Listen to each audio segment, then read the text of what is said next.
I'm going to say a word, and when I do, some of you will feel your throat close.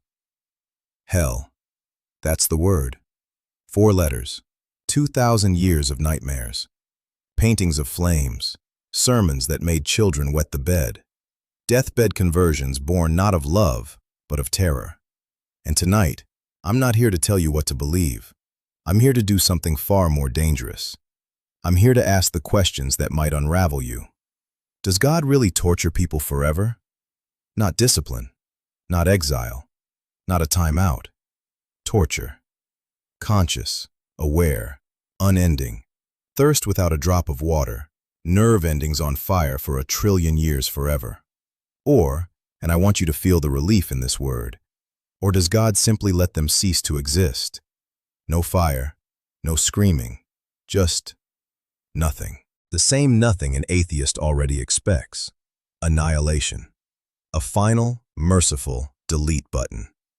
And here's the question that will make people close this video, then reopen it at 2 a.m. when they can't sleep. Why would a loving Jesus send a good atheist to endless pain? The neighbor who shoveled your driveway, the nurse who held dying strangers' hands, the teenager who gave his lunch money for 3 years, but just couldn't believe a man rose from the dead. If eternal hell is true, that teenager is facing judgment right now as you watch this. If annihilation is true, that teenager is simply gone, asleep. No heaven, yes, but no flames either. You feel that tension in your chest? That's not doubt. That's honesty. And tonight, we don't duck. We walk straight into the fire, pun fully intended. Let's start with the verses that have haunted the church for 2 millennia. Matthew 25:46. Jesus himself speaking. Final judgment, sheep and goats. And then these words, "These will go away into eternal punishment, but the righteous into eternal life." Same Greek word, aionios, for both punishment and life. If heaven has no end, neither does the punishment. You cannot slice that verse in half without a scalpel and a lie. The grammar doesn't allow it. The early church fathers, Irenaeus, Tertullian, Augustine, they all read this and said, yes, eternal conscious torment. Revelation 14:11. John's vision of the lake of fire. The smoke of their torment goes up forever and ever. They have no rest, day or night. Not a campfire, not a metaphor you'd tell a frightened child. No rest, day or night. The Greek word for torment here is basanismos, the same word used for torture in ancient prisons. This isn't passive suffering. This is active, conscious, unrelenting pain. Mark 9:48, Jesus again. Where their worm does not die, and the fire is not quenched. He's quoting Isaiah 66:24, the final image of the Old Testament. The corpses of rebels outside Jerusalem, eaten by worms that never finish, burned by fire that never goes out. Jesus takes that image and applies it to the human soul after death. For most of church history, Catholic, Orthodox, Protestant, this was the answer. Not a fringe view, the mainstream view. The Westminster Confession, the Council of Florence, John Calvin, Jonathan Edwards, C.S. Lewis in his darker moments. Their logic goes like this. Sin against an infinite God carries infinite weight. 1 billion white lies, 1,000 silent hatreds, a lifetime of ignoring your Creator. It adds up to an eternal debt. And justice? Justice says, pay forever. Not because God is cruel, but because God is holy. And holiness cannot look upon sin without consuming it. They'd say, you think eternal hell is harsh? You don't understand the severity of sin. You've domesticated God. You've made him a senile grandfather who winks at rebellion. But the God of the Bible is a consuming fire. And if you want mercy, run to Christ, because apart from him, justice is all that remains. But here's where your soul rebels. I need you to feel this. You, flawed, impatient, occasionally vindictive you. Would you burn your own child for 1 million years for stealing $10? No, you wouldn't. You'd ground them. You'd cry. You'd try to restore. You might even ground them for a month, a harsh month. But you would never, Never say, "You stole $10. Therefore, you will feel pain every second of every day for the rest of eternity, with no hope of parole." That would make you a monster. So here's the question that has broken more Christians than any other. Why would a God more loving than you do infinitely worse? If your answer is, because His holiness demands it, fine. But say that to the mother whose son was an atheist. Say it to her face. Watch her faith shatter. Watch her ask, then what's the point of Father? What's the point of mercy triumphs over judgment? And here's the deeper problem that theologians hate to admit. Eternal conscious torment means that evil never ends. Think about it. In the traditional view, hell is a place where people continue to sin, curse God, hate each other, feel rage, forever. That means evil is eternal. God doesn't defeat sin, He just contains it in a cosmic prison. The universe remains forever split. Two kingdoms forever at war. Is that really Revelation 21's promise? Behold, I make all things new. All things means all things, including hell, including the damned, including the very possibility of rebellion. This is why some of the greatest Christian minds, Athanasius, Gregory of Nyssa, Isaac the Syrian, believed in universal restoration. Not because they were soft on sin, but because they took all things new seriously. But we're not there yet. First, let's look at the other side. Annihilationism, also called conditional immortality. The belief that God does not keep people alive forever to suffer. He simply allows them to die. Permanently. Matthew 10:28. Jesus. Do not fear those who kill the body, but cannot kill the soul. Rather fear him who can destroy both soul and body in hell. Destroy, not torment forever. The Greek word is apollumi, to destroy, to perish, to lose utterly. The same word Jesus uses for a lost coin, a lost sheep, except here applied to the soul. Something that can be lost permanently. Romans 6:23. Paul. The wages of sin is death. Not eternal life in a torture chamber. Death, cessation, the opposite of life. If the wage is death and the gift is eternal life, then those who don't receive the gift don't get eternal life. They get death. Real death, not immortal death. Death. Revelation chapter 20, verses 14 through 15. Then death and Hades were thrown into the lake of fire. This is the second death, the lake of fire. And if anyone's name was not found in the book of life, he was thrown into the lake of fire. Notice, the second death, not the second eternal life in fire. Death. And even death itself dies. The fire consumes the fire. After the second death, there is no third death, because there's nothing left to die. Annihilationists don't say sin is small. They say sin's wage is non-existence, not endless existence in agony. God is just, so the wicked perish. God is merciful, so the wicked don't suffer forever. They simply stop. Think about the psychological weight of that. If you've ever lost someone who rejected God, a parent, a child, a best friend, annihilation offers a strange, sorrowful peace. They're not burning, they're simply gone. The same way they were before they were born. Is that justice? Maybe not full justice, but is it merciful? Yes. And the Bible says mercy triumphs over judgment. But here's the fear that annihilationists have to face. What if you're wrong? What if Jesus really meant aionios as unending? What if the rich man in Luke 16 really is conscious in flames, begging for a drop of water, and Lazarus can't cross the chasm? If annihilation is false, you've just told people it's okay to reject God because they'll just cease to exist. And they might wake up on the other side screaming. That's a risk you take with this view. Now, the question that makes Christians delete their social media. The good atheist. I'm going to name her. Let's call her Sarah. Sarah volunteered at a homeless shelter every Saturday for 22 years. She donated 15% of her modest income to cancer research. She forgave her father for abandoning her when she was 7. She loved her neighbors, actually loved them, not just waved from the driveway.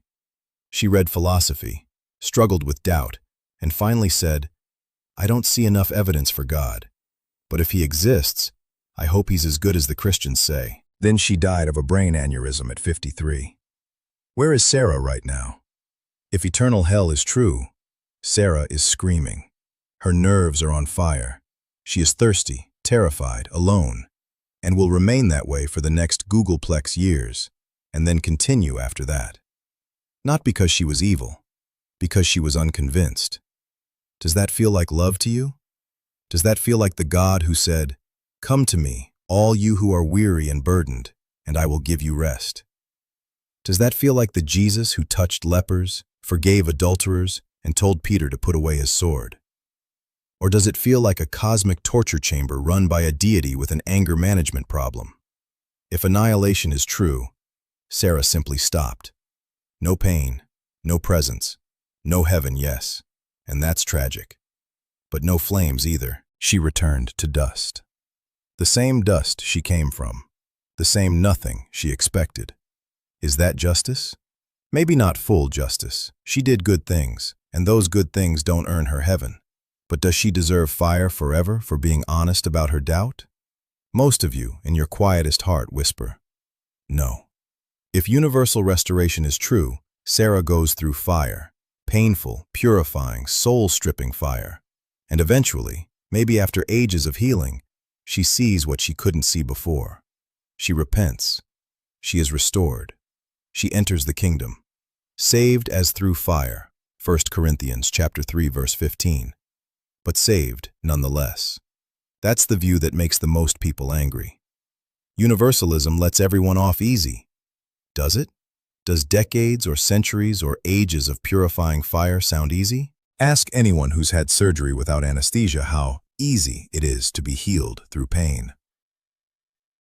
Here's what no one tells you in Sunday school. The Bible never uses the phrase eternal torture. It says eternal fire, but fire destroys. It says weeping and gnashing of teeth, but that could be the grief of final extinction, not endless pain. It says unquenchable fire, but unquenchable means can't be put out, not burns forever. Jeremiah 17:27 says Jerusalem would be burned with unquenchable fire. That fire went out after the city was ash.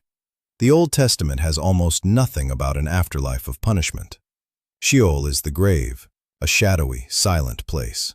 The first clear Jewish text about eternal torment is 1 Enoch, written about 200 years before Jesus, and it's not in the Bible. Jesus uses the most vivid hell language, Gehenna. Gehenna was the valley of Hinnom outside Jerusalem, a garbage dump where fires burned constantly and maggots ate the refuse. He wasn't describing a metaphysical torture dimension. He was using a local, physical, destructive image. Does that mean hell isn't real? No. It means the details are far less certain than your pastor told you. The Bible gives us images: fire, darkness, weeping, chains, outer darkness, a lake of fire, a second death. Those images pull in different directions. Fire suggests torment. Darkness suggests separation. Second death suggests cessation. No single image dominates. And that's suspicious, isn't it? If God wanted us to be absolutely certain about eternal conscious torment, He would have given us one consistent, clear, repetitive description. He didn't. He gave us poetry, parables, apocalyptic visions, warnings wrapped in mystery. Maybe, just maybe, He did that on purpose. So we would trust Him, not our maps of the afterlife. So we would be afraid of hell enough to run to Jesus, but not so afraid that we lose our minds imagining our loved ones in flames forever. I'm going to tell you something personal. I grew up terrified of hell. Not convicted, terrified. I had nightmares of fire. I woke up at 12 years old, checking my hands to see if they were burning. I said the sinner's prayer 47 times because I wasn't sure the first 46 worked. And here's the damage that view did. It made me see God as a warden, not a father. It made me see non-Christians as targets, not people. It made me pray not out of love, but out of panic. I don't believe that's the fruit of the Spirit. Now, I'm not saying hell isn't real. Jesus clearly warns about judgment. But the nature of that judgment, forever fire, final annihilation, or restoring fire, that's a question the Bible allows us to wrestle with. And here's the beautiful, terrifying freedom. You have to keep loving people no matter which view is true. If hell is forever, you better scream the gospel on every corner. If hell is annihilation, you still better scream, because losing existence is still tragic. If hell restores, then you can afford to love your enemy like Jesus did, without secretly hoping they burn. Your view of hell changes how you treat your enemy today, and that might be the real test. I didn't tell you which view I hold, because I want your answer, and I want the fight. Not for views, for truth. Because here's what I know. There are people watching this right now who have stopped believing in God because of eternal hell.